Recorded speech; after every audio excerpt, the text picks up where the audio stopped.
વારાણસીમાં બને છે. બરોબર, બે બે જગ્યાએ આ બે વસ્તુ તમને અલગ અલગ રીતે પૂછાય. તમને એવું પૂછે રેલવે એન્જિન માટે જાણીતું સ્થળ નકશામાં દેખાડો, તો કયો આપણે રાજ્ય યાદ રાખવાનું? પશ્ચિમ બંગાળમાં ટીક કરવાનું રેલવેનું. એન્જિન પૂછે તો. અને તમને એમ પૂછે ડબ્બાઓના અગત્યના સ્થળો જણાવો, તો પેરામ્બુર તમિલનાડુ ટીક કરવાનું, પંજાબ અને કર્ણાટક. આમાં શું બને છે?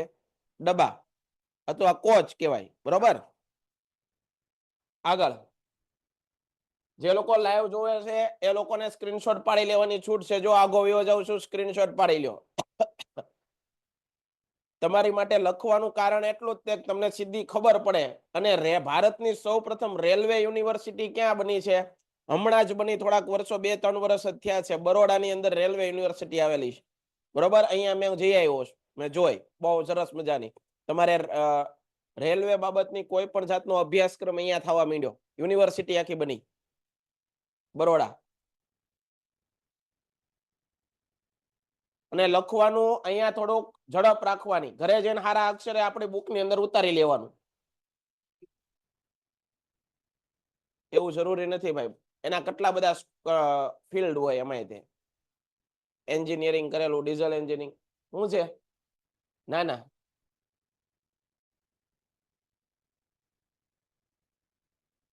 લખાઈ ગયું, હવે રેવા દે તું. હજી પેલો પોઈન્ટ નથી લખ્યો આ ભાઈ, બોલો.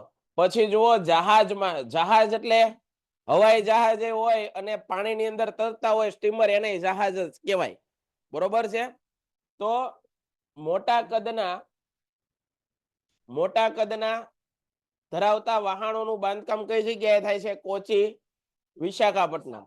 અને સૈન્યની જરૂરિયાત માટેના હવાઈ જહાજ ક્યાં બને છે? કોરાપુટ નામનું સ્થળ યાદ રાખવાનું. કયું સ્થળ? કોરાપુટ.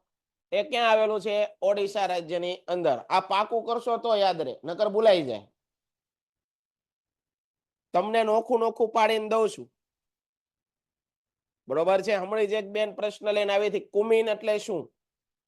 બરોબર, તો ઘણું ગોતવું પછી એને જડવા વિડિયો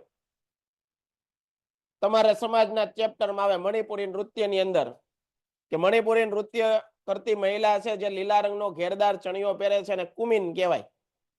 હવે 2 માર્કમાં પ્રશ્ન પૂછો છો, તો 2 માર્કમાં પ્રશ્ન પૂછો છો તો એક લીટીનો જવાબ છે. એ બેન ઈ રીતે કન્ફ્યુઝ હતી કે ભાઈ સાહેબ 2 માર્કનો પૂછો તો કઈ એક લીટીમાં થોડું હોય. ઈ એની ભૂલ છે પરીક્ષકની, કે એને 1 માર્કનો સવાલ 2 માર્કમાં પૂછો તો કઈ આપણે એમાં વધારીને લખવાનું હોય નહીં. જે જવાબ આવતો હોય એ જ લખવાનો. ભલે 1 માર્કનો એ 2 માર્કમાં પૂછો, આપણે તો એક જ લીટી લખવાની છે. સમજાય છે?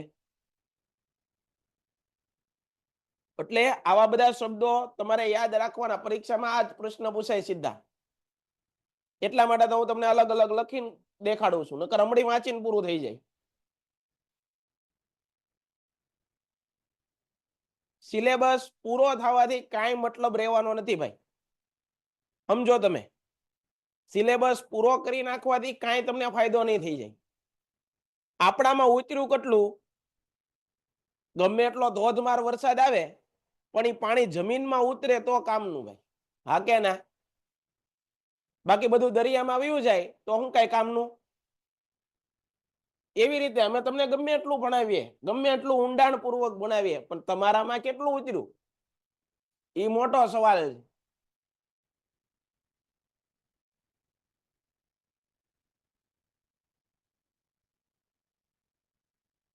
જુઓ, બેંગ્લોર નામનું સ્થળ બહુ જાણીતું છે. હમણાં આપણે વાંચશું એટલે આવશે. બેંગ્લોરને સિલિકોન વેલી ઓફ ઇન્ડિયા તરીકે ઓળખવામાં આવે છે. શા માટે, કેમ, એ યાદ નતા કોણ, તમને સીધું 1 માર્ક અપાવે. આ યાદ રાખવાનું. કારણ કે બેંગ્લોરની અંદર સારા મોટા જે કાંઈ પણ ઉદ્યોગો છે એ બેંગ્લોરની અંદર છે. ઇલેક્ટ્રોનિક ઉદ્યોગની રાજધાની નામનું કોણ છે? બેંગ્લોર. ભારતનો બગીચો તરીકે પણ ઓળખવામાં આવે છે બેંગ્લોરને. અને કયા રાજ્યની અંદર આવ્યું છે? તો એ રાજ્ય પણ લખ્યું, કર્ણાટકમાં. આનાથી 12 પ્રશ્ન હશે નહીં બેંગ્લોરમાંથી. ભારતનો સિલિકોન વેલી પૂછે તો બેંગ્લોર, અને ભારતનો સાયલન્ટ વેલી પૂછે તો કેરળ. આ બેમાં મૂંઝાવાનું નહીં. પૂછ્યું હું તમને સિલિકોન વેલી પૂછે તો સીધું તેમાં ટીક કરવાનું બેંગ્લોર, અને સાયલેન્ટ વેલી પૂછે તો કેરળ. હવે કેમ કહેવાય છે, શું કરવા કહેવાય, એ બધું અત્યારે તમારે ચર્ચા કરવાની નથી, તમારા કામનું છે એ. બરોબર.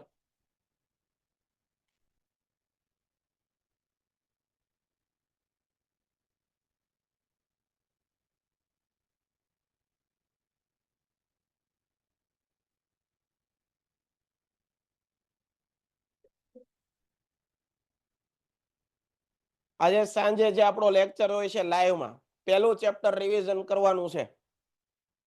બરોબર. એટલે જે લોકોને પહેલું ચેપ્ટર ફટાફટ રિવિઝન કરવું હોય અને તોડી નાખે એવું પાકું કરવું હોય પાછા સાંજે જોડાઈ જવાનું. સમજાય છે? અત્યારથી કહી દઉં છું, નો જોડાવ તો એ તમારી મરજી છે, અને જોડાવ તો તમારા માટે છે. અમે ભણાવવાના છીએ એમ. પછી તમે એમ પાછા કયો ખબર નથી, આ નથી. જે કાંઈ પણ આઈએમપી પ્રશ્ન હશે, કેવી રીતે પ્રશ્ન લખવા, એ બધું આવી જાય છે. બરોબર છે?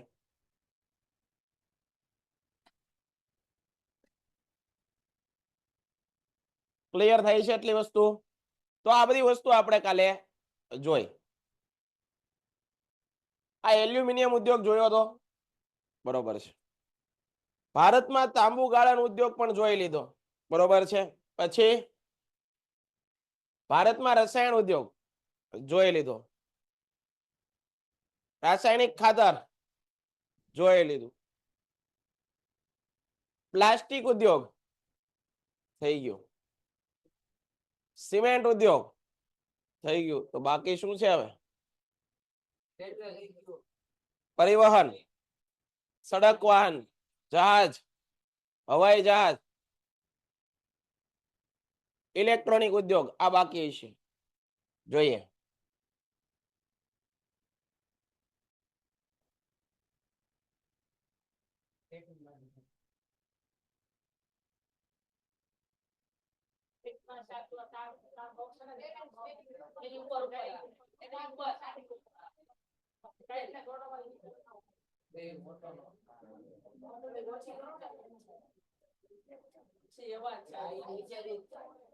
આયા ધ્યાન આપ. કારણ કે ભાઈ બ્રાઇટનેસ ઓછી કરશું તો કેમેરામાં કઈ નહીં દેખાય.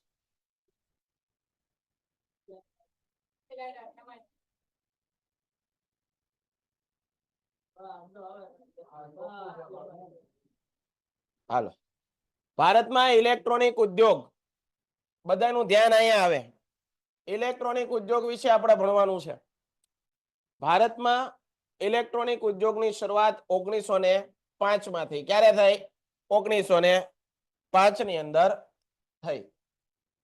ટેલિફોન ઉદ્યોગની સ્થાપના થઈ 1956 માં બેંગ્લોરમાં ભારતીય ઇલેક્ટ્રોનિક્સ લિમિટેડ એટલે કે BEL ની સ્થાપના થઈ. તેનો મુખ્ય હેતુ શું હતો? તો કે ભાઈ સૈન્ય, આકાશવાણી, હવામાન વિભાગના ઉપકરણ બનાવવાના. આજે ઇન્ડિયન સ્પેસ રિસર્ચ ઓર્ગેનાઇઝેશન, તમને ખબર છે ઈસરો, અને national aeronautics and space administration એટલે કે નાસા સાથે સહયોગ કરીને તેને અનેક ઇલેક્ટ્રોનિક ઉપકરણોનું ઉત્પાદન કરે છે. કોણ? આ સંસ્થા BEL એટલે કે ભારત ઇલેક્ટ્રોનિક્સ લિમિટેડ. આ નામ યાદ રાખવું હોય તો રાખી લેજો. ભારતનો ઇલેક્ટ્રોનિક ઉદ્યોગ એક વિકસિત ઉદ્યોગ છે. આ પાછળ જે બે ભાઈ વાત કરે છે, તમે બહાર જઈને વાત કરી શકો છો. ઇલેક્ટ્રોનિક ઉદ્યોગ એક વિકસિત ઉદ્યોગ છે. ભારતમાં radio, television, telephone, cellular phone, computer વગેરે ઇલેક્ટ્રોનિક ઉપકરણ ક્યાં બને છે? બેંગ્લોરની અંદર વખણાય બને છે. આ ઉદ્યોગના પ્રતાપે લોકોના જીવન, એની જીવનશૈલી, એના અર્થતંત્રમાં ક્રાંતિકારી ફેરફાર થયા છે. તમે બધા જોવો છો. કારણ કે આજે ટેકનોલોજી વધી છે તો આ બધા ઉપકરણોનો ખૂબ ઉપયોગના કારણે. બરોબર છે. આજે ઝડપી સમય આવ્યો છે.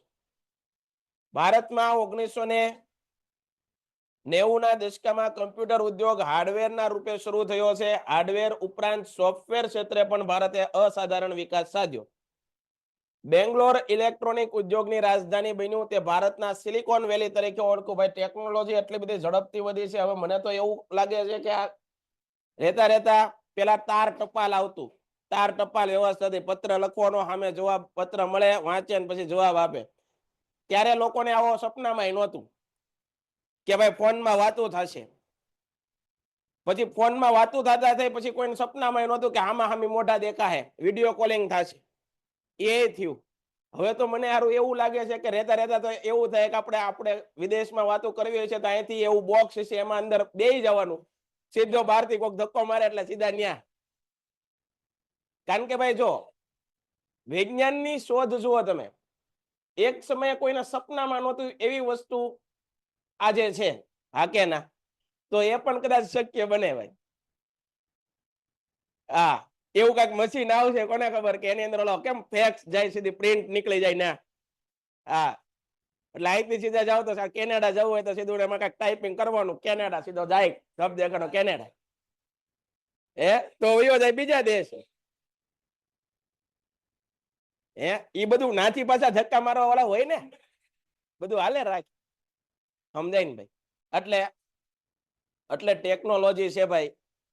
જ્યારે લોકોને આ બધા એવા વૈજ્ઞાનિકો જ હતા કે ભાઈ લોકો એને ગાંડા ગણતા, લોકો એના દાંત ઉડાડતા, દાંત કાઢતા કે ભાઈ આનથી થોડું આવું કઈ થાય, આવી કઈ થોડી શોધ થાય. આ બધી થઈ કે નહીં?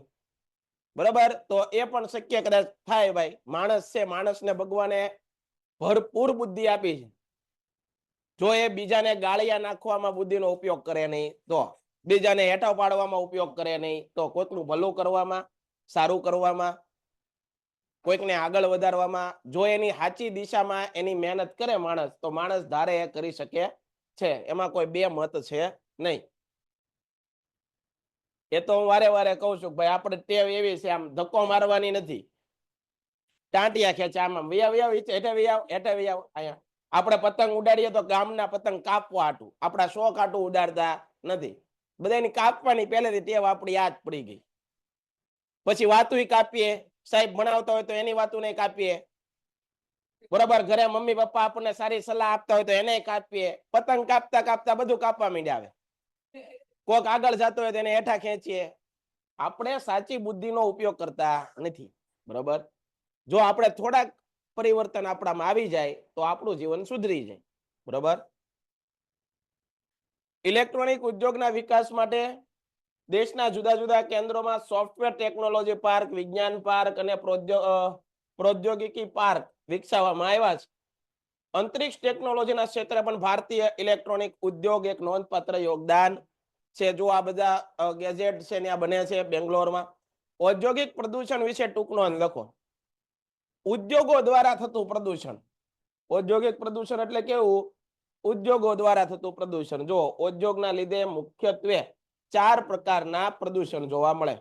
હવે આ પ્રદૂષણ આપણે નાના હતા ત્યારથી ભણીએ છીએ. હવાનું પ્રદૂષણ, ધ્વનિ, ઘોંઘાટનું પ્રદૂષણ, પછી ભૂમિ પ્રદૂષણ, જળ પ્રદૂષણ, બરાબર. આ પ્રદૂષણ ન ફેલાય એના માટે તમે શું કરો એ તમારી રીતે લખવાનું. ઉદ્યોગ થકી નીકળતા ધુમાડાની અંદર ઝેરી વાયુઓ હોય, જેવા કે કાર્બન મોનોક્સાઇડ, સલ્ફર ડાયોક્સાઇડ જેવા અતિ હાનિકારક, તમારા સ્વાસ્થ્યને ખૂબ જ નુકસાન કરે એવા વાયુઓ, જે હવાને દૂષિત કરે, વાતાવરણને પણ દૂષિત કરે છે, પર્યાવરણને નુકસાન કરે છે, પર્યાવરણને નુકસાન કરે. ઔદ્યોગિક કચરા વાળું પાણી જળ પ્રદૂષણ ફેલાવે છે. આજે ઘણા કારખાના સરકારી નિયમો ને અવગણીને દૂષિત થયેલા પાણીને નદીમાં વહાવી દે છે. ઘણા કારખાના, ઘણી ફેક્ટરીઓ એવી હોય છે, તમને ખબર છે કે એનામાં જે નકામું પાણી હોય, જે ગંદુ પાણી, એ ડાયરેક્ટ નદીના પાણીમાં ભેળવી દે છે. કોઈ કાંઈ શુદ્ધિકરણ કરતું નથી. તો એના કારણે શું થાય? જળ પ્રદૂષણ થાય. ઉદ્યોગોની ચીમનીઓ હોય, તમને ખબર છે ઉદ્યોગોના મોટા મોટા ચીમનીઓ હોય, એ ચીમનીઓમાંથી ધુમાડો નીકળતો હોય, તો ત્યાં કોઈ જાતનું ફિલ્ટર લગાડતા નથી. ફિલ્ટર લગાડે તો શું થાય? જે ધુમાડો નીકળે છે એનું શું થાય? શુદ્ધિકરણ થાય. અને જે પછી એકવાર ફિલ્ટર કરી અને પછી જે ધુવાડો છે હવામાં છોડવામાં આવે, બરોબર. જેથી કરીને પ્રદૂષણ તો થાય, પણ કેવું થાય? ઓછું. સમજાય છે? પણ એવું બધા કરતા નથી. જળ સ્ત્રોતોનું પાણી ખૂબ જ દૂષિત બન્યું છે. કેટલાક ઉદ્યોગોમાં ખૂબ જ અવાજ થાય. તમને ખબર છે કે મોટી મોટી જે ઇન્ડસ્ટ્રીયલ એરિયો હોય અને એમાં તમે રહેતા હો આજુબાજુ, તો તમારું મગજ તમને દુખવા માંડે. આટલો અવાજ સખત શરૂ જ હોય, આખા રાત દિવસ કામ શરૂ હોય, કારણ કે મશીનો તો બેઠતા નથી, મશીનોને આરામની જરૂર નથી, લોકોને પાળી ફરે, ટર્મ ફરે, 8 કલાક આ નોકરીએ હોય તો સાંજે 8 કલાક બીજા નોકરીએ હોય, બરાબર. મશીન બંધ થતા નથી. આના કારણે ઔદ્યોગિક ઔદ્યોગિક જે એરિયાઓ છે એની અંદર રહેવું પણ શું છે, મુશ્કેલ ભર્યું છે, કારણ કે ત્યાં તમે ભણવા વાળા વિદ્યાર્થીઓને તો બહુ અઘરું પડે કે વાંચી ન એકે, બરોબર છે, એકલા અવાજ જ આવતો હોય, ઘોંઘાટ જ થતો હોય. કેટલાક ઉદ્યોગોના અવાજ ખૂબ થાય છે, પરિવહનના સાધનો પણ અવાજ ઉત્પન્ન કરે છે. ઘણા લોકો છે એના વાહન સારા હોય તો એ પૈસા દઈને શું કરે, અવાજ મોટો આવે એવા વાહન કરાવડાવે. બુલેટ હોય તો બુલેટ ની અંદર શાંતિથી હાલતું હોય, એની બદલે સાયલેન્સર ને તોડાવીને કાંક ગમે એ કરાવતા છે, મોટો અવાજ આવે,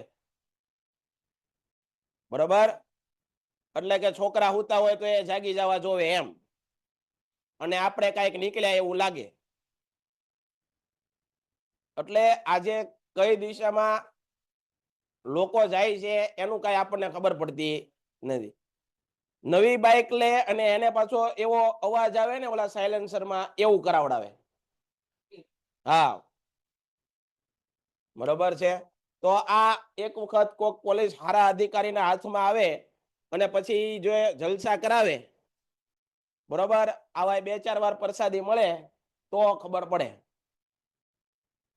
બરોબર છે. પણ સારા અધિકારી આગળ જોરદાર હોય ને, જમાવી દે. મોટા યંત્રો અને જૂના થઈ ગયેલા મશીનોના કર્કશ મોટા તીવ્ર અવાજો લોકો માટે અસહ્ય થઈ પડે, લોકોને સાંભળવા ગમે નહીં, એને ત્રાસ આપે. શું આપે? ત્રાસ. તેથી વધુ પડતા અવાજો પણ પ્રદૂષણ કરે છે, પ્રદૂષણ ઉત્પન્ન કરે છે. તેનાથી માનવીને બહેરાશ આવી જાય, માણસ બહેરો પણ થઈ જાય. ઘણા સાઉન્ડ પણ એવા હોય મોટી ઉંમરના લોકોને સંભળાવાય નહીં, બરોબર છે. આપણે જે ડીજે સિસ્ટમ બધી આવે છે એમાં એવું જ હોય, એ ખરેખર આપણને નુકસાન થાય જ છે, પણ આપણે ધ્યાન દેતા નથી. ખરેખર આપણે યુવાનોને પણ નુકસાન થાય એટલો અવાજ. ઘણા લોકો તો તમને ખબર હોય ઓલા ડીજે ની અંદર વચ્ચે બેઠો હોય, પાછો આપણે આગે હોય તો આપણું કાનમાં ઓલો થઈ જાય, એ વચ્ચે બેઠો હોય. હા, ઈ 2-4 વરવાંગડા તો ઉભા જ હોય. ઈ નીચે ડાન્સ કરે ને તેને મજા જ ન આવે, લટકાઈને ડાન્સ કરે તો એને મજા આવે. ઓલા રિક્ષા વાળા કેમ આમ ત્રાસી રિક્ષા હાકે તો એની રિક્ષા હાલે, સીટમાં જગ્યા હોય તો ત્રાસા બેઠે. જોજો તમે આવું જોયું છે, કેટલાએ જોયું? જો બધાએ જોયું. આમાં હું ખોટો નથી, અહીંયા બધા આંગળી ઊંચી કરે. બીજું, તમે રિક્ષા વાળાને જોયું હોય છે કે આ એની ઓલી છે, જગ્યા હોય તોય ત્રાસા બેઠ. એટલે ભાઈ જગ્યા છે તો પછી હરખી રીતે બેઠ ને. કાચો એ લોકોની સાઈડ દેવાની રીતે હારી. આપણી બાઇક ની અંદર ઇન્ડિકેટર હોય, ઇન્ડિકેટર નો યુઝ અડધા ભાવનગર વાળાને ખબર જ નથી કેમાં થાય. સાઈડ દેખાડવા, પગ આમ લાંબો કરે આમ. કેટલાએ જોયું? જો તમને એમ લાગે કે સાહેબ ખોટું બોલે, જો તમે જ બધા આંગળી ઊંચી કરવા વાળા છો, તમે પોતે જોયેલું.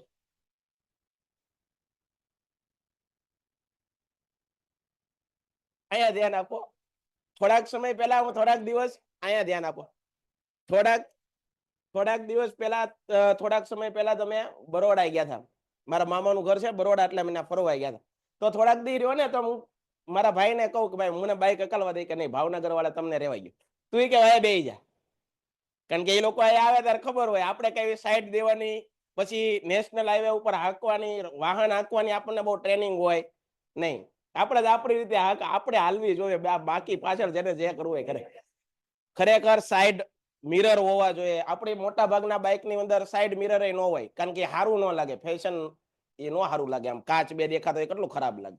એ કઢાવી નાખે, હોય તો કાઢીને ઘરે મુકાવી દે. ખરેખર સાઈડ મિરર હોવું જોઈએ, પાછળથી કયું વાહન આવે છે એની આપણને ખબર પડવી જોઈએ. આજે વાહનોના લીધે કેટલા અકસ્માતો થાય તમને ખબર છે? આપણા મમ્મી પપ્પા જ્યારે આપણને બહાર મોકલતા હોય વાહન લઈને, ત્યારે ઘરે જ્યાં લગન નો આવીએ ને ત્યાં લગન આપણા મમ્મી પપ્પાને ઊંઘ આરામ હોય. તમે રાતે બહાર નીકળો ને તો તમારા મમ્મી પપ્પા આવો ને ત્યાં લગન કોઈ હુવે નહીં. તમે જોયું હોય છે, કેટલાય જણાએ આ અનુભવ કર્યો છે. કેમ? કારણ કે વાહન હાંકવું અત્યારે બહુ અઘરું છે ભાઈ. તમે કદાચ સારી રીતે હાંકતા હો તો બીજા ઉડાડીને વ્યા છે. આવું જોયું છે ને? આથી જુઓ છે મોટા મોટા ઉદ્યોગપતિઓ હોય, મોટા મોટા ઉદ્યોગપતિઓ હોય અથવા તો કોઈ મોટા બિઝનેસમેન હોય, પોતાની આગળ કેટલી બધી કાર હોય, બરોબર, તો છતાં એ ડ્રાઈવર રાખે છે. એને આવડતી ન હોય, એને આવડે, છતાં એ ડ્રાઈવર શું કરવા રાખે? કારણ કે ડ્રાઈવર એ જે રસ્તો એ જાય છે એ રસ્તાથી કેવો હોય?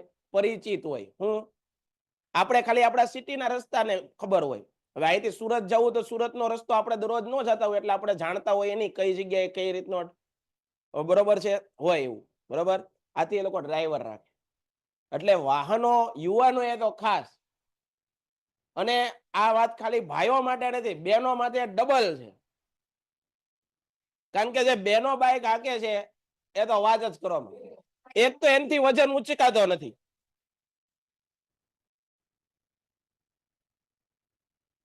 તો વાહન આપણે હાંકવાનું, અહીંયા ધ્યાન, અહીંયા ધ્યાન, વાહન હાંકવાનું પણ એની એક લિમિટેશનમાં હાંકવાનું. હવે બેનો એમ કહે છે કે સાહેબ તમે આમ નહીં કહેવાનું, પણ બેનો હાંકે છે કે નહીં? તમે અત્યારે ભલે નહીં માનતા હો, ન માનતા હો તો ક્યારેક કાળિયાબીડ વિસ્તારમાં કે જે મોટી મોટી સ્કૂલો છે એ બધા વિસ્તારમાં આવજો. 12, 12:30 બધી સ્કૂલો છૂટે ત્યારે જે સિલ્વર બેલ્સ ને આ બધી સ્કૂલો છે, બરોબર, ત્યાં તમે આવજો ને જે બેનો બાઈક હાકે જોજો, અને પછી મને ક્યારેક કહેજો. બધાની વાત નથી થતી. જે લોકો આ રીતે બાઈક હાકે છે એની વાત થાય છે. તમે બધા સમજદાર છો તો બહુ સારું કહેવાય. હાલો તો આપણે આગળ ભણીએ. એ મને નહોતી ખબર કે આટલા બધા તમે. તેથી વધુ પડતા અવાજો પર પ્રદૂષણ થાય છે, તેનાથી માનવીને બહેરાશ પણ આવી શકે. અતિશય ઘોંઘાટના કારણે માનવી માનસિક તાણ પણ અનુભવે છે. જો ભાઈ અમુક વસ્તુની મારે સૂચના દેવાની હોય એમ હું તમને કહેતો, તમે બધા વ્યવસ્થિત નિયમનું પાલન કરીને હાલતા હો તો એ વેલ એન્ડ ગુડ છે. તમારે માથે લેવાની જરૂર નથી કે સાહેબ અમને કહે છે એમ. તમે સારી રીતે બાઇક ચલાવતા હો તો તમારે માથે લેવાનું જ નથી ને. આ તો જે નથી અકાલતા એની વાત થાય ને, બરોબર છે? તો આ ધ્યાન રાખજો. જુઓ, હવા પ્રદૂષણ, જો આ ઉદ્યોગોના જે મોટા મોટા ચીમનીઓ છે, જુઓ પ્લાન્ટ છે, એમાંથી જે ધુવાડો નીકળે ત્યાં ફિલ્ટર હોવા જોઈએ. આવા ફિલ્ટર હોય. તમે ઘણી વાર જોયું છે બહાર રસ્તામાં મુસાફરી કરતા હો તો આવું દેખાતું હોય, ત્રિશુળ જેવું. તમને એમ લાગે કે આ માતાજીનું ત્રિશુળ લગાડેલું, નહીં, ફિલ્ટર લગાડેલું હોય. શું હોય? ફિલ્ટર લગાડેલું હોય. સાહેબ આ ફિલ્ટર લગાડવાથી શું થાય? જે આ દૂષિત હવા બહાર નીકળે છે એ આ ફિલ્ટર દ્વારા શોષાઈ જાય, ઝેરી વાયુઓ શોષાઈ જાય, અને પછી જે ધુવાડો નીકળે છે એ હવાની અંદર જાય છે, બરોબર. પછી જુઓ, આપણે અહીંયા પણ હોય છે ભાઈ આ ફિલ્ટરો. અહીંયા ધ્યાન. પછી જુઓ, કોઈ કાગળ ફેક્ટરી છે અથવા તો કોઈ પણ સુગર ફેક્ટરી છે, તો એની અંદર આવું ગંદુ પાણી નીકળતું હોય તો એ લોકો શું કરે? ડાયરેક્ટ નદીની અંદર શું કરી નાખે છે? ભેળવી દે છે. આવું કરાય નહીં. આ પણ શું છે? ખોટી વસ્તુ છે. આગળ ભૂમિ પ્રદૂષણ. હવે તમને વચમાં ખબર છે કે સરકારે આપણે હમણાં નક્કી કર્યું હતું કે ઓલું કચરો લેવા આવે ત્યારે ભીનો કચરો છે એ અલગમાં નાખવાનો, સૂકો કચરો જે વિઘટન નથી થતો એવો કચરો કઈક અલગ ઓલામાં રાખવાનો. શા માટે એવું કર્યું હતું? કારણ કે જે વિઘટન થઈ જાય એવો કચરો હોય એને ખાડા ખોદી અને એને શું કરી દે? એની અંદર દાટી દે. એટલે સમયે સમયે બેક્ટેરિયા, વાયરસ દ્વારા શું થઈ જાય? એનું વિઘટન થઈ જાય, બરોબર, અને જમીન સાથે ભળી જાય. પણ અમુક એવું હોય, પ્લાસ્ટિક છે કે એવું બધું હોય, તો એને અલગ રાખવાનો. બીજું કે કાચ છે. ઘણા લોકો તો કેવું કરે ખબર? કાચની વસ્તુઓ હોય તો કાચ, તૂટેલા કાચ હોય ને એ પણ કચરામાં નાખી દે છે. ખરેખર હવે ભાઈ એના બાળકો, એ બધા કર્મચારીઓ બિચારા આમ નામ ઘણી વાર જોજો કામ અંદર ખૂંદતા હોય, હવે એ લોકોને કાચ ન વાગે. તો આવી વસ્તુની સમજદારી આપણામાં હોવી જોઈએ કે ભાઈ કાચ છે, મારીથી તૂટેલું બ્લેડ છે, તો એ વસ્તુ મારે નાખવી જોઈએ નહીં. સમજાય છે? એ પણ માણસ છે. હવે આપણે નાખી દઈએ તો એને નુકસાન ન થાય, બરોબર? તો એવું કરાય નહીં. એ પણ આપણે સમજદારી દાખવીએ જોઈએ. ધ્વનિ પ્રદૂષણ, બરોબર. ઘણા લોકો વાહન છે ખોટે ખોટું ફાસ નાખે, પછી ખોટે ખોટા દેકારા કરે, બરોબર છે, અવાજ ઉપરા ઉપરી હોર્ન વગાડે રાખે, તો આના કારણે પણ નોઇઝ પોલ્યુશન થાય છે. હવે એકવાર તમે હાજરીમાં ધ્યાન આપો, હાજરી પૂરી લો, પછી પાછું આગળ વધીએ.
હવે અહીંયા ધ્યાન આપો.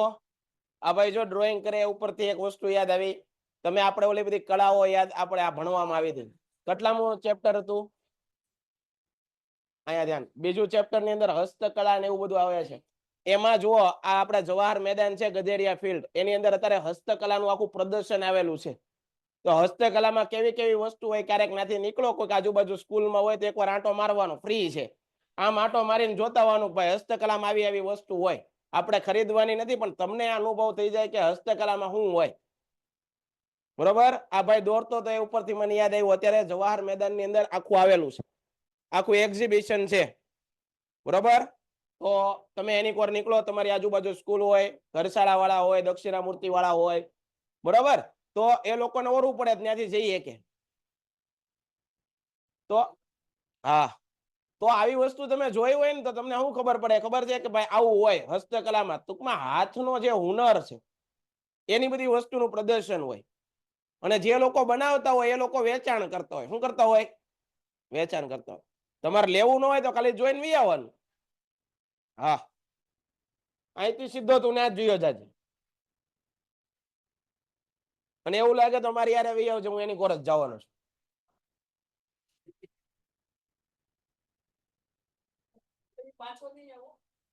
લાવીશ જ નહીં. અહીંયા ધ્યાન આપો. તમારા માટે અગત્યનો પ્રશ્ન અહીંયા લખી નાખો. મોસ્ટ આઈએમપી પર્યાવરણીય અતિક્રમણ. આ પ્રશ્ન ફરજિયાત પૂછાય. યાદ રાખજો, પાકો કરજો વ્યવસ્થિત રીતે. પૂછાય એવો છે. ભૂકંપ, જ્વાળામુખી, વિસ્ફોટ, દાવાનળ, ભૂપ્રપાત, પૂર, ચક્રવાત, સુનામી જેવા કુદરતી પરિબળો, જો આમાં માનવ સર્જિત પરિબળો નથી. આ એક કે પણ વસ્તુ માનવ પ્રવૃત્તિઓ દ્વારા નથી થતી.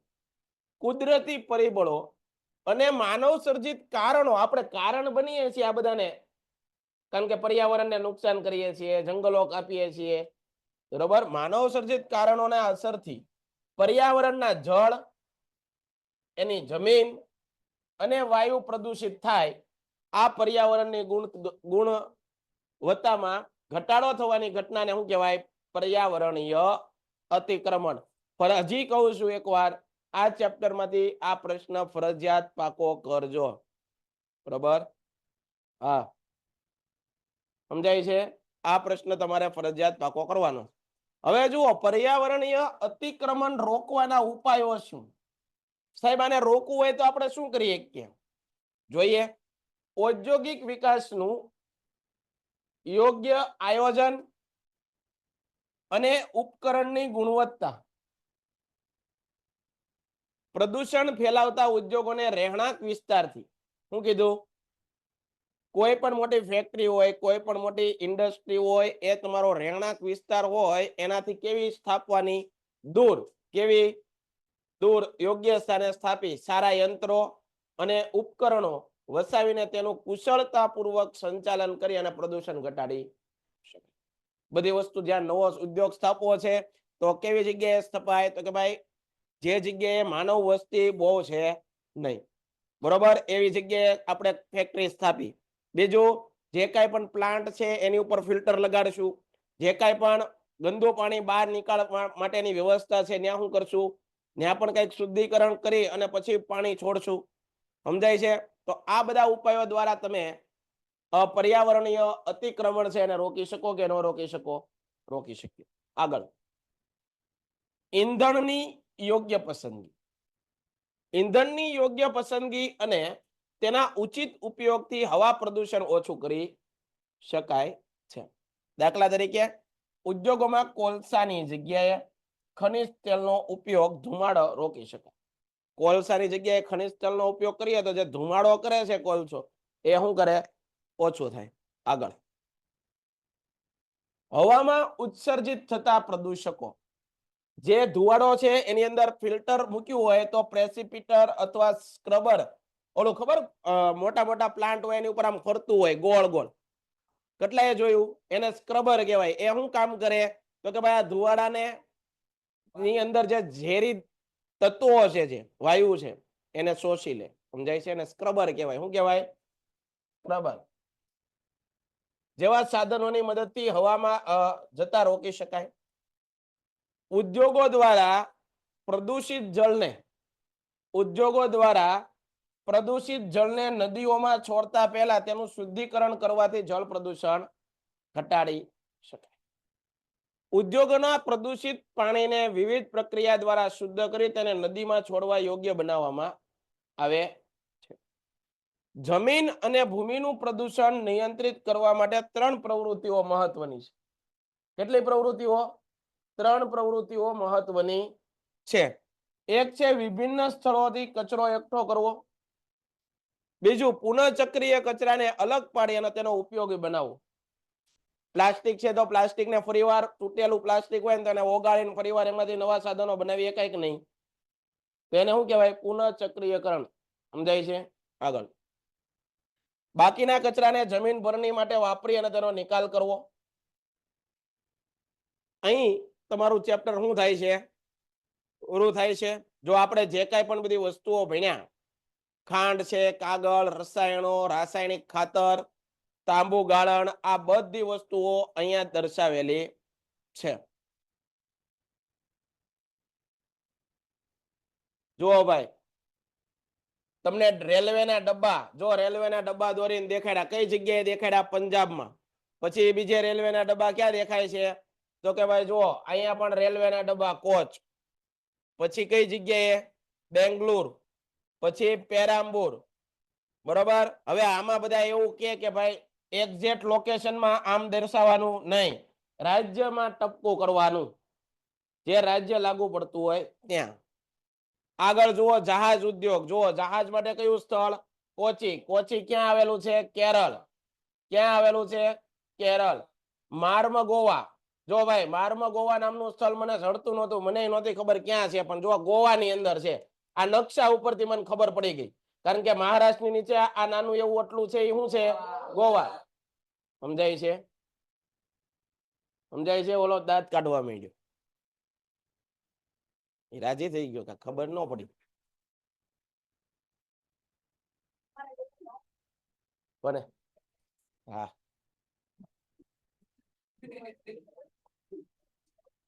આ રાજ્ય કયું છે? મહારાષ્ટ્ર. કયું છે? મહારાષ્ટ્ર. મહારાષ્ટ્રના નાસિક ની અંદર હવાઈ જહાજ માટેનું જો ઉદ્યોગ છે. બીજું, મુંબઈમાં જહાજો બને છે. બરોબર છે, યાદ રાખજો. આગળ જુઓ. હાલ, એટલે આમાં કેમ કઈ નથી? આપણે અહીંયા કઈક એક સ્થળ છે અલંગ, ભાવનગરમાં. આ ભાંગવા માટેનું સ્થળ અલંગ. એક કાક અલંગ, પછી એક કઈક અહીંયા એક છે. બરોબર. ગુજરાતમાં બે જગ્યાએ. રાજસ્થાન. ગરમી ને ઠંડી ને બધું. કિલ્લાઓ જોવા હોય તો રાજસ્થાન, રણ જોવું હોય તો રાજસ્થાન. બરાબર, ઘણું બધું જોવા જેવું છે.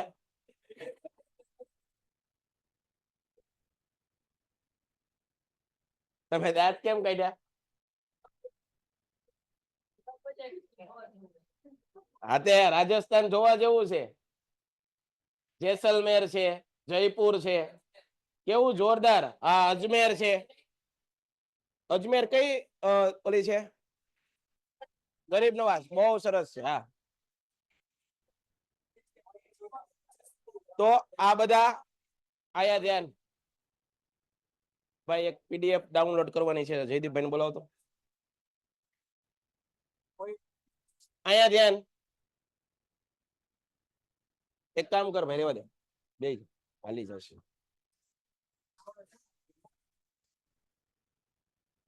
હમ.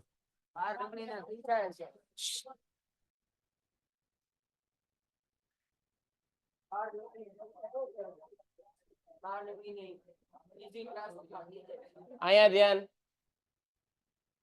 આયા ધ્યાન. એક જયદીપભાઈ ને બોલાવો તો 5 મિનિટ.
બરોબર. તો આ આપણે વાત કરી.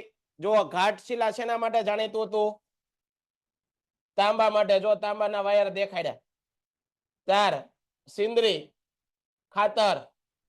શિશ્રા નામનું સ્થળ એક મેં લખાયું હતું, એ શણ ઉદ્યોગ માટે. કઈ જગ્યાએ આવ્યું? પશ્ચિમ બંગાળ. ક્યાં છે? ક્યાં છે? હા, પશ્ચિમ બંગાળ. નો રહેવાનું એનાથી. એનાથી રહેવાનું નહીં, તે ઉભો થઈને ટીક કરી દીધું. જોયું? જો જયારે કોન્ફિડન્સ વધી ગયો હોય ને આવડવા મળે ને, તો આવું જ થાય. આપણને જવાબ દેવા માટે ઉતાવળ જાગવા મળે, આવડતું હોય ત્યારે.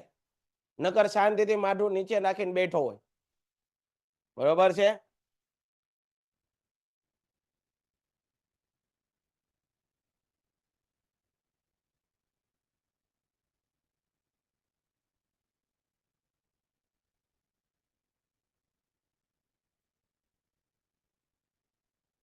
તો ભાઈ પેલા લોખંડ પોલાદ ઉદ્યોગ આપણે અગત્યનું કીધું હતું. લોખંડ પોલાદ ઉદ્યોગ માટેના અગત્યના સ્થળો કયા કયા છે? તો જુઓ, ઉપર કઈ છે?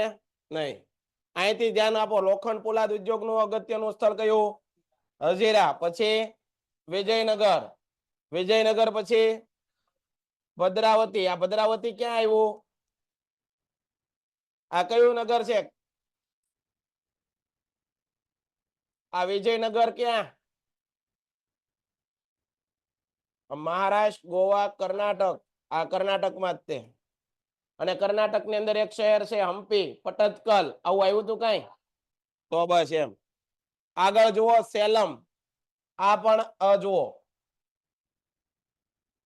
પછી વિશાખાપટ્ટનમ, આંધ્રપ્રદેશ. ભિલાઈ, છત્તીસગઢ. છત્તીસગઢ. ત્યારબાદ જુઓ, બોકારો. પછી જમશેદપુર અને રાઉરકેલા. આ બધા કેમાં છે? ઝારખંડમાં. શેમાં છે? ઝારખંડ. આગળ જુઓ, બર્નપુર. આ બર્નપુર છે એ ઝારખંડ પશ્ચિમ બંગાળની હદમાં છે. જુઓ, દુર્ગાપુર. બરોબર. તો આ બધા સ્થળો આપણને યાદ હોવા જોઈએ. આ બધા સ્થળોની ઉપરાંત આપણે જો અહીંયા પ્રશ્નો આપ્યા. ભારતમાં કયો ઉદ્યોગ સૌથી મોટા પાયા પરનો ઉદ્યોગ છે? ભારતમાં કયો ઉદ્યોગ સૌથી મોટા પાયા પરનો ઉદ્યોગ છે? કયો? સુતરાઉ કાપડ ઉદ્યોગ. ભારતમાં સુતરાઉ કાપડની પ્રથમ મિલ. અવાજ નથી કરવાનો. 1854 માં મુંબઈ. તો 1861 માં ગુજરાત. અને ગુજરાતનું કયું શહેર? અમદાવાદ. એનું બીજું નામ? પૂર્વનું માન્ચેસ્ટર. આગળ. આને મુંબઈને કયા વિશ્વ મહાનગર તરીકે ઓળખાય? અને કયા નગર તરીકે ઓળખાય? વિશ્વ મહાનગર. ભારતમાં શણનું પહેલું કારખાનું. અહીંયા શિશ્રા લખ્યું, નકર શું આવે? શિશ્રા કે શિશ્રા, ગમે એવું હોય. આપણને આવડવું જોઈએ, 1 માર્ક આપે એવું. આગળ. ભારતમાં આધુનિક ઔદ્યોગિક વિકાસનો ઇતિહાસ કેટલા વર્ષ જૂનો છે? આ પ્રશ્ન જો આપણે ભણવામાં ન થાય ગોતો. ખબર છે તને? તો લગભગ વાળાનું કામ જ નથી અહીંયા. બાકી ખબર હોય જવાબ દેવાનો, નકર જવાબ જ નહીં દેવાનો.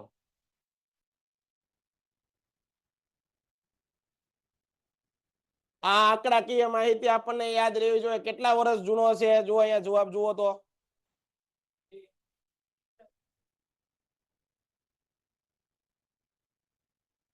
163. તો આ યાદ રાખજો, કદાચ પરીક્ષામાં પૂછાય તો. કયો ઉદ્યોગ જળ પ્રદૂષણ ફેલાવતો નથી?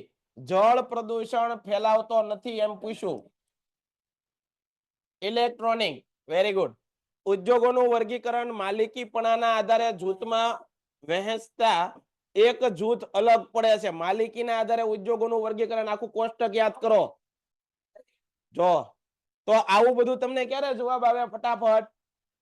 જ્યારે તમે મમ્મે ભણાવીએ ત્યારે નહીં. અમે અહીંથી તમને જે કહેતા હોય ને તમે ધ્યાનથી સાંભળવું હોય તો, બરોબર, ક્લાસમાં ધ્યાન આપ્યું હોય તો. 18મી સદી સુધી ભારત કયા ઉદ્યોગમાં અગ્રેસર હતો? કેમાં? સાચું છે. સારો. નીચેના પૈકી કયો દેશ સમૃદ્ધ અને વિકસિત દેશ? હા, ભારત તો વિકાસશીલ દેશ. ભારતમાં સમગ્ર ઉત્પાદન ઉદ્યોગના ઉત્પાદનમાં ફાળો કેટલા ટકા? કેટલા ટકા? ભારતમાં સુતરાઉ કાપડ ઉદ્યોગ સૌ પ્રથમ સફળ પ્રયત્ન. Very good. આ આવી ગયું તું હમણાં જ તે. 1874 માં લોખંડ પોલાદ બનાવવાનું કારખાનું. શણ અને તેની ચીજ વસ્તુમાં સૌથી વધુ ઉત્પાદન પશ્ચિમ બંગાળ. પાકને વધુ બગાડવા વાળો પાક કયો? શણ. કઈ નદીના કાંઠે? હુગલી. ભારતની મોટા ભાગની શણની મિલો કઈ નદીના? જો એનો એ જ પ્રશ્ન આવ્યો. હુગલી નદી. ગુજરાતમાં કયા શહેરને ડેનિમ સિટી ઓફ ઇન્ડિયા? કયો? અમદાવાદ. નીચેના નગરોમાં વિશ્વ મહાનગર, જો એનું એ મુંબઈ. ફટાફટ આમનામ. હે?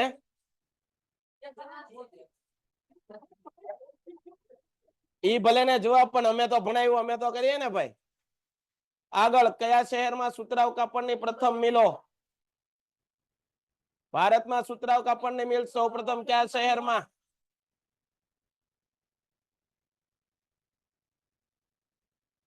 સુતરાઉ કાપડની નિકાસમાં વિશ્વમાં ભારતનું સ્થાન. સૌથી વધારે રોજગારી? જમશેદપુરમાં ટાટા લોખંડ પોલાદની કંપની.